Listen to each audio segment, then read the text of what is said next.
Yo, salut la team Cadiquois. On est dimanche 3 août 2025, et croyez-moi, le récap d'aujourd'hui est chargé. Des grèves qui gâchent les vacances, des villages qui bougent, des mystères dingues au bout du monde. Accrochez-vous, ça va secouer. Allez, on commence avec la France, parce que, waouh, quel bazar. Les contrôleurs aériens viennent de lâcher une grève de 2 jours, et ça fait mal.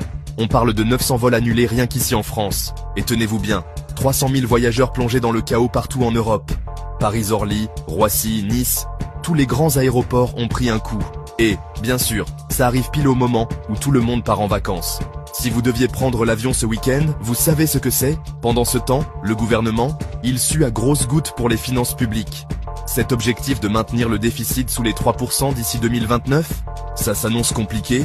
On change de sujet mais on reste en France. Les infos santé viennent de devenir flippantes. Dans l'Aisne, 30 personnes ont été intoxiquées à l'E. coli à cause de viande de boucherie contaminée.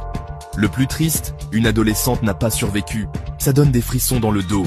Et si ça ne suffisait pas, 2 citoyens français ont été arrêtés pour espionnage au profit d'Israël en Iran. Ils risquent de la peine de mort. Ambiance thriller géopolitique, grandeur nature. Un focus sur nos quartiers, oui, la situation reste difficile. L'inégalité explose, la pauvreté empire. Des élus locaux se battent pour que les quartiers populaires ne soient pas laissés pour compte. Ils veulent de vrais changements, pas juste du blabla politique. Mais bon, il y a de l'espoir. La France des petites villes revient en force. Le programme Village d'avenir cartonne. 400 nouvelles communes rurales de moins de 3100 habitants rejoignent le mouvement. On parle d'épiceries éphémères, de centres communautaires, d'un meilleur Wi-Fi. La campagne française se refait une beauté. Et le tourisme rural, il explose. Les citadins sont à fond sur ce mode de vie authentique maintenant. Passons à la scène mondiale. Parce que, oui, le chaos ne s'arrête pas à la frontière. Aux États-Unis, Trump fait de nouveau les gros titres. Il vient de proposer un budget qui coupe les fonds pour le planning familial. Controverse déchaînée. Mais honnêtement, la situation est encore plus rude au Texas. Des inondations catastrophiques, 82 morts, dont beaucoup d'enfants. Une tragédie humanitaire totale.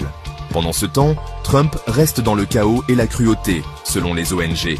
De retour en Europe, les grèves françaises gâchent encore plus de vols, 1500 annulés sur tout le continent. L'Italie et la Grèce luttent avec des grèves et des canicules folles. Mais une lueur d'espoir, l'économie polonaise est en plein boom, grâce aux réfugiés ukrainiens. En Amérique du Sud, le Venezuela est nerveux avec le retour de Trump en scène. Et au Paraguay, un rapport choc vient de révéler un mélange de crimes et de politique au plus haut niveau. L'Afrique aussi bouge.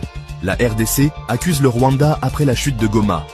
La Tunisie étouffe sous la pollution de Gabès.